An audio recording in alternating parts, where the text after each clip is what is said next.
One of the questions I get asked most when coaching people around public speaking is, what do I do with my hands? And I've seen a whole host of weird and wonderful things that people do with their hands when they're speaking, which I've broken down into 4 categories. The first I call the awkward T-Rex hands. And this is when somebody is using their hands but with small repetitive movements and they're not really saying much with their hands. The second I call the fig leaf, and this is more typically done by guys.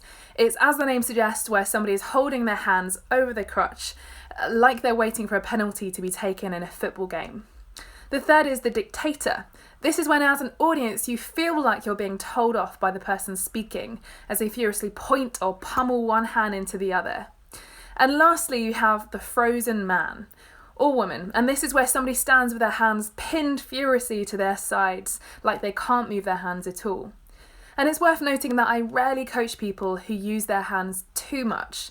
It's more the case that people use their hands less than they should because they feel like they're overusing them. Vanessa Van Edwards studied the most popular TED Talks and found that the speakers of those that went viral used an average of 465 hand gestures. That was more than double than that of those of the least popular TED Talks. And it's because they essentially serve as a non-verbal highlighter underscoring the important parts of your pitch, but also you come across as really warm and passionate when you're using your hands well. So here are my 3 top tips if you want to use your hands well as you're speaking. The first is to warm up your body before you speak. When you're tense, your body tends to tense up as well. And so if you can do things like rolling your shoulders up and backwards and releasing tension in other parts of your body as well, you're doing yourself a huge service. The second is to record yourself or watch yourself in front of the mirror as you're speaking. Because the things that often feel uncomfortable or unnatural, don't look it in practice. When you're not using your hands, just have them down by your sides. It will feel unnatural and uncomfortable, but it will actually look really grounded. And lastly, have a go at miming a certain part of your pitch.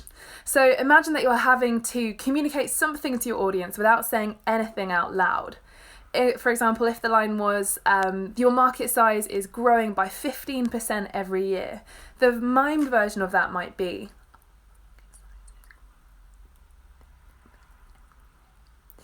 and then once you've got really creative with your hands, then add back in the words as well. There is so much that you can do with your hands to show size, scale, passion and emotion. So have fun with it. And I promise you, things won't get out of hand.